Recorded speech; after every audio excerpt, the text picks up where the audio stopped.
Father God, I just thank you for who you are. I thank you that before time began, you knew that we would be together this day. And I thank you that it's not about us. Thank you that it's about you. And I thank you that you're just so good and you're so kind and you're so loving.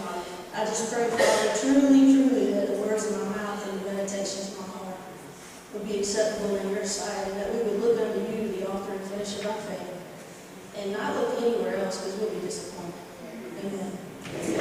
Thank you for going to prayer with me. Man, so story, like, I'm kind of stuck personally on the theme of story right now in my life. Lighthouse for Life is growing, and we're a ministry that has less than 5 years of story, and over those years we've encountered many different folks, and we encountered you guys a little while ago in our story, and spending some time in prayer last night, and just one of the things that we most recently did with my team, as we're over at the office, we're trying to gather teammates, right? Like Lighthouse for Life is trying to hire some people, and we're trying to gather people together and see what different parts of the body would do different things in the ministry, just like you have different giftings expressed throughout the body here. And we wrote a timeline. We put a big piece of paper on the wall, and we did a timeline, and we wrote over here, like June 2014 was when the founder of Lighthouse for Life kind of got it going, kind of like the history that you shared of the 8 ladies in Boston, right? But what was really awesome about the time we were done telling each of our stories, we went around and said, when did you get here, when did you get here, how did you get here? But the thing that was the best reminder to me about it when it was all said and done is somebody took the marker and went up and drew an arrow backwards. Because the story was going before we got there. And then they took another arrow and they drew it on this side and said the story will continue after we're gone. But what an honor to be able to be a part of God's story. And so I just want to leave a few thoughts with you this morning on the idea that God's story is amazing, and we need to let Him tell it. Lighthouse for Life is less than 5 years old, and we're a faith-based ministry that is trying to raise awareness about the realities of human trafficking. And we were founded by someone who, if she was telling her story, she wouldn't have told it that way. If I was telling my story, I would not have told it that I would be the leader of a nonprofit. Like that in itself proves we're a faith-based ministry, because I came from a teaching background. I spent a lot of time coaching basketball and being with little children. But man, think about how great it is that we aren't storytellers. And think about how at the very beginning of time, when God stepped out, the very first thing He said, I know Pastor Tiffany's probably put this in front of you, that in the Bible, the very first time things are mentioned is important. You got to pay attention to that first mention. And what's the very first words that God recorded for us? Anybody remember? Let there be light. Wouldn't it be amazing to just stop and dwell on how the story started for us? It wasn't once upon a time. It wasn't in a land far ago. It wasn't no cell crawling up out of the slum. It was the Heavenly Father stepping out into space and saying, it's ready. I'm ready to meet my kids. Let there be light. And it's amazing to me because let there be light is all I need to know about Him. If the story said, let there be light, the end, I would still know everything I need to know about my Father. And the reason that I say that is because trying to talk about human trafficking is like trying to bring light to a topic that nobody wants to look at. And trying to bring light to a topic that nobody wants to look at isn't always easy. The gospel isn't easy.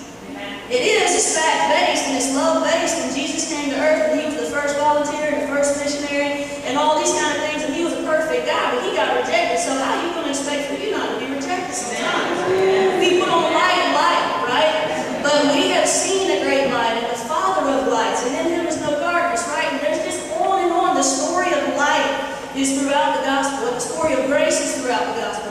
And when God said, let there be light, He could have just, that was all we needed. Because imagine for just a second, what would it be like without no light? I wouldn't know who I really am. All I would know is the story that I would tell myself. And if you can't relate to what I'm talking about the story I'm telling myself, be up here and be speaking and see somebody on their phone and try not to tell yourself that they're texting because they're bored. You see what I'm saying? Like, everywhere you go and every time you're doing anything in life, you got a friend and you call in and you think themselves a story about why they didn't call you back. They mad, they got another friend, they got blah, blah, blah. We're all the time telling ourselves stories. We tell our children stories. And by faith, they take what we say. And you got to be a good steward of kids because they just take what you say. And God said that He wants us to accept His story like a kid, with faith like a child. And when you get up and you sing a song that's just saying God's grace over and over and over again, somebody might look at that and be like, that's too simple. Where's all the poetic words? Where's all the da-da-da? No, man. That's enough of a story. God's grace, that's my story. That's my song. Praising my Savior all the day long. The Lord says that He inhabits the praise of His people, so I don't know what other churches are doing, but I know He's here today. He is. And so I just sat there and I just got overwhelmed listening to the story of God's grace and let there be light. And the question that I have for you today is, who's telling your story? I'm thinking that I'm supposed to be the one telling the story about Lighthouse for Life, and God taps me on the shoulder all the time and says, no, no, no. That's my story. That's my ministry. Greater is He who's where? In you, Jen. Not greater is Jen who knows Jesus. Faith isn't good. We don't need to have faith in our faith. That's not the goal. Amen. Jesus is the goal. Prayer is not the goal. Let's get together and have a time of prayer. That's fine, but the goal ain't prayer. The goal is who we're talking to.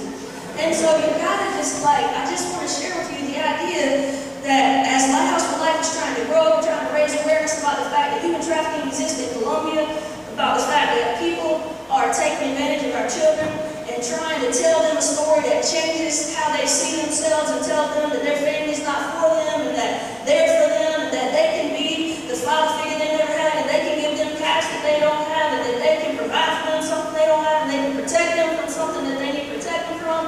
And if that don't work, then they're going to punish them. That's what traffickers are out there trying to tell our children. They are. They're pretending. They're lying. They're trying to provide and protect and pursue. And that's what God said we're supposed to do for the family and for the church. And we're supposed to be together in community. And so I'm just asking you, what kind of story are you telling your children? And what kind of story are you telling yourself? And who's the storyteller? Who's the storyteller? Sometimes people say, well, I'm not a leader. Yeah, you are. Who are you leading? You. You are the single most biggest influence in your life because you're talking to yourself in your head all the time. What kind of story are you telling me? Lighthouse for Life is in existence to try to tell a story to South Carolina about the fact that there are predators amongst us and that we don't have to settle for that and that we can do better for that. And we're trying to say, let there be light, South Carolina. Let there be light, Wesley Church. Don't be scared of your story. Jesus died a long time ago, right? And there ain't nothing we're going to do that He don't already know about. So do you exist in a community where they can let there be light and you can tell your story? And when you're telling your story, we're not telling it to give great praise to the enemy. I don't need to linger in what I did because I'm not what I did. I'm who I am because of who is in me. And so I'm just asking you, who's telling your story? What story are you telling yourself? There was a gentleman, I'm pretty sure he's dead at this time. His name's C.S. Lewis. I don't know when he lived or died, but he wrote these books like in the 50s, and I've been listening to them. I'm not really a reader, right? I'm listening. And I'm listening to these stories, and he wrote 7 books about the Chronicles of Narnia. And there's a lion character in there named Aslan. And I'm listening to these stories, and in the 50s, C.S. Lewis was speaking to children through this character of this lion. And this lion had wounded this girl in one of these stories, and she's meeting with him, and she's scared to death because he's a lion. He don't look like a lamb or a horse or a friend. He looked like a lion, and he wounded her. And she's saying to him, why did you wound me? And I bet you right now, if you think about it, you might be wondering, why is my story got a wound in it? Or what story have I wounded? And the lady's talking to Aslan the lion, and he says, yeah, it was me that wounded you, and I gave you 1 wound for every wound you gave somebody else.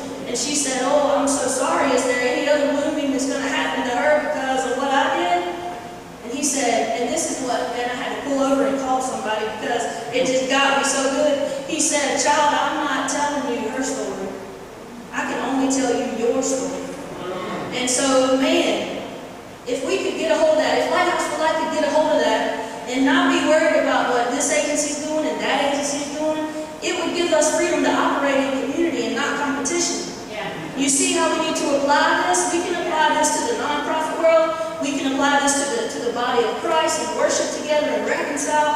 And we can apply this to our own life and to our family.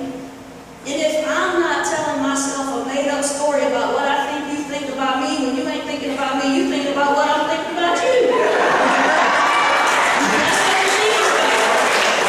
And so I'm just begging us, and I'm only sharing it with you because it's what he's sharing with me. And there ain't no need to share anything that you haven't already tried. Amen. And so I'm just asking you in the story, will you let there be light in your story? The enemy would have us hide from our own story. He would tell us a false narrative. But when God said, let there be light, that means that he can handle everything. Everything. That's like being brave enough to wear an all-white suit. I am not that brave. But it's because it's just like, it's beautiful and it's pure. And if I don't eat spaghetti when I'm wearing an all-white suit, right? Like, I'm not that brave. But the big idea is, are you brave enough to be in the light? Are you brave enough to let him tell you your story? Because our stories are broken.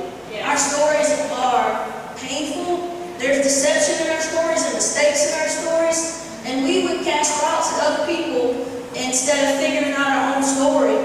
And I'm just asking you, because, you know, light, darkness won't overcome light. When you open your door at night and you open the door, does the dark from the yard come in the house? Or does the light from the house go in the yard? The light overcomes the darkness. And so I'm asking you, as you're living your story and as you're walking out your story, Lighthouse of Life, we're trying to live out our story. We've been trying for 5 years to get a safe house open in Richland County for females that are survivors of sex trafficking. Is it open yet? No. Do I get asked about it all the time? Yes. Is that a story that I thought would be like that? No.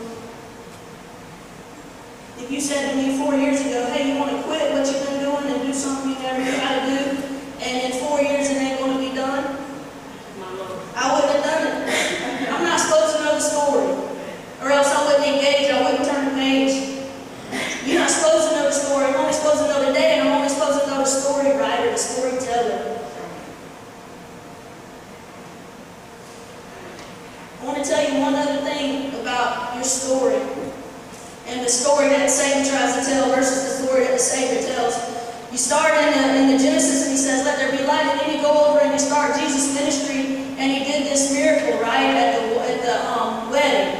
He turned something, water into what? Water into wine. And then they take it and they give it to the feast. People at the feast, and they had already drank all the wine. And that's why they had to turn it into it. And the guy at the party said, hey, you doing something different. You brought out the best wine later. Most of the time, you bring out the good wine first.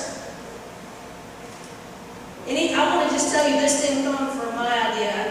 There's a pastor that I think that if you ever listen to Darius Daniel online, you'll be blessed. And Darius was teaching one day, and he taught on this moment, and it changed how I teach human trafficking, because it matches the spiritual world, matches human trafficking, because we become slaves to our own passions, and we fall for the promises of pretending and protection and provision and punishment of Satan to do what we want to do, and we stay enslaved to our own condemnation. Because we're scared that somebody, if they know my story, they don't want to come hug me during past the peace time anymore. I'm telling the truth. I've been wounded by friendly fire, I'm sure you have too. And I'm sure that I shot somebody with friendly fire, and that wasn't okay. We human. We say our words and we don't know any better, and like those people that threw the rocks, and Jesus said, if you haven't sinned, go ahead and throw the first rock, and who dropped the rock first? Not the young kids, the older crowd. The older we go and the further we get and the more pages that turn in our story, the more we realize the need for grace. Amen. And the more we realize that the one who needs to order our steps is the storyteller, not the character in the story. The character in the story don't look out to the author and say, oh, no, that's not how it's going to end. They don't say that, but we try to. And we try to keep him from turning the page, and then he turns the page and we're like, where am I in this story now? We're not the storyteller. Right. But in that particular instance, the good wine usually came first. Isn't that just like the enemy? And isn't that just like a trafficker? And isn't that just like me? If I'm too scared to let you know who I really am, my best foot comes first. Satan don't say, hey, I'm going to ruin your life. Satan don't say, I'm going to get you addicted to something. Satan don't say that this one little rendezvous is going to ruin your family. This little one thing you're going to look at on the screen is going to cause you addiction you never knew was even a thing. He don't tell that story. He says there's pleasure in sin for a season. Come and be with me. Yeah. Satan serves the good one first. Yes, and humans that are scared of their own story, we serve the good one first because we're scared that if we serve the real one, you're not going to stay for a second course. But Jesus, in this example, proves that he serves really good wine on day one, but it's going to take all of eternity for us to learn and consume, because it's like I said, it gets sweeter as the day goes by. Human trafficking is people telling people a story. They're telling you your mom don't love you like I would. They're telling you, you know, you're only worth as much as your body is beautiful. They're telling you that, hey, if you want to make quick cash, come with me. They're tricking people into running away from a good home because they paint a false story about something better. And so, Lighthouse for Life, we're trying to stop that story. We're trying to say, let there be light, Columbia. Let there be light, South Carolina. Let there be light, Thompson. I can't ask you to turn the light on in your house and I'm sitting in the dark. That ain't right. And so, I just want to encourage you, man. Number one, do you have one person, aside from the Savior, that knows your story? Because the verse that says the truth will set you free means that you can't get free from something that nobody even knows you got. And you got to acknowledge a chain before you can try to look for the key that's going to unlock it. Yeah. Do you have one person? Your spouse, your pastor, your counselor, your best friend? I don't know who it is, but we need each other. I don't need to tell the whole wide world all my mistakes, but I got to have somewhere. That's right. Because the Lord chooses to minister through people. The Holy God chooses to do supernatural things through this body of flesh. What? That's crazy. But He does. And so I'm asking you, number one, are you known fully by anybody? Because if you're not fully loved. You only loved as much as you fully know. If I got a glass half full of water right here and I ask you to fill it up with sweet tea, I ain't going to give it half a glass of tea. And it's going to be a watered down drink. I dump out the water and I say, here's all of me. Can I have all of you? That's the only way I'm going to be full. So number one, does anybody besides the Savior really know your true story? Number two, if somebody told you their story, what would you say to them? Are you a safe place to tell a story to? Are you going to say judging things? Are you going to say lies to make somebody feel better? Are you going to throw rocks? Are you going to say what the Savior said? Neither do I condemn you, but let's don't do that no more. Let's have accountability. Let's live in the light. Let's not be scared. So what kind of listener are you? So who knows your story? Anybody? And then do you know anybody else's story, and do you wait and use it against them? And then number three, how do you measure the quality of your story? You look at the story sitting next to you and say, well, I'm thinner than that story, so I must be a good story. Or do you say, oh, I don't have as much money in my story as that story does. I don't have as long of a known story. I got a less than a 5-year story, and you got a 150-year story. Should I leave discouraged because I don't have the story you have? The Savior said, I can only tell you your story. John and Peter was like, Jesus was like, feed my sheep. And Peter's like, what about John? And Jesus said, John can live till I get back. For all you care, I'm telling you your story. Feed my sheep. Where do you find and where do you decide and how do you know the quality of your story? By the one who told it to you.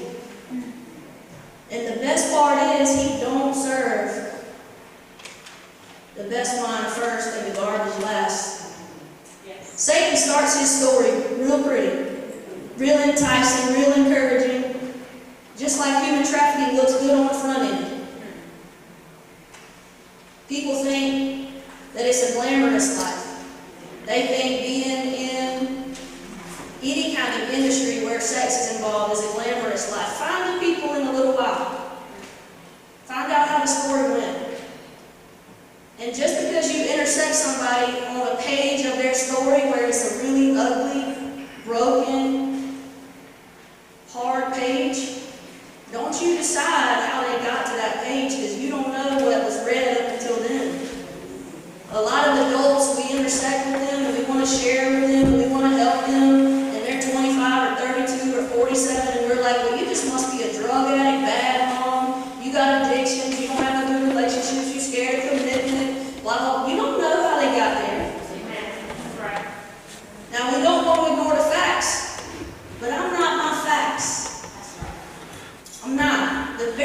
other practice that's first mentioned in the scriptures was when Adam and Eve, they ate that fruit, like everybody says it was an apple, but we don't know if it was an apple, and I think that gives apples a bad rap, right? Like, that's not fair. But like, the very first thing God said to them was, not what did you do?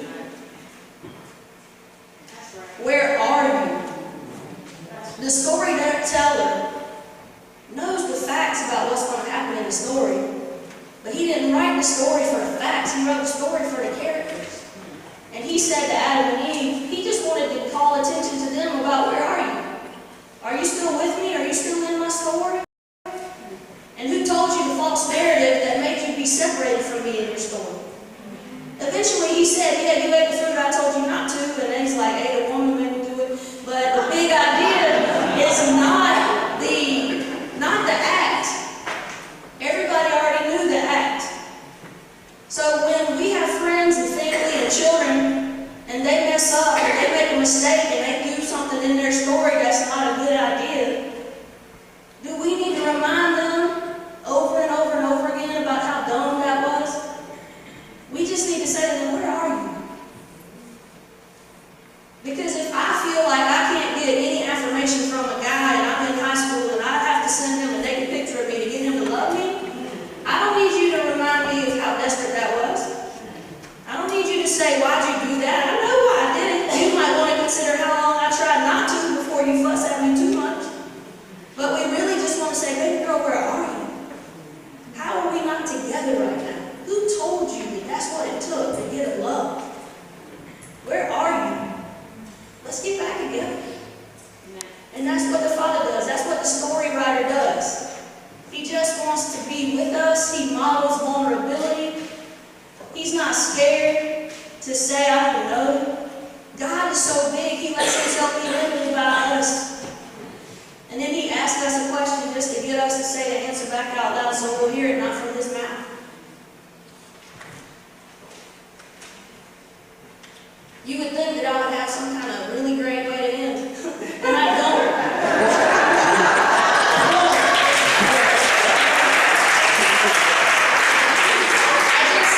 I just have the truth, and the truth is that we don't need to tell ourselves our story. Let go of the pen, put it down, sit back, prop up your feet, and let him reveal your story to you, and order your steps, and turn your page, and shed his grace that wins every time. Amen. And then, that's the only way that story is going to end. And good news for us, it might get scribbly right near the end, but thank Jesus he's coming back, and it will be happily ever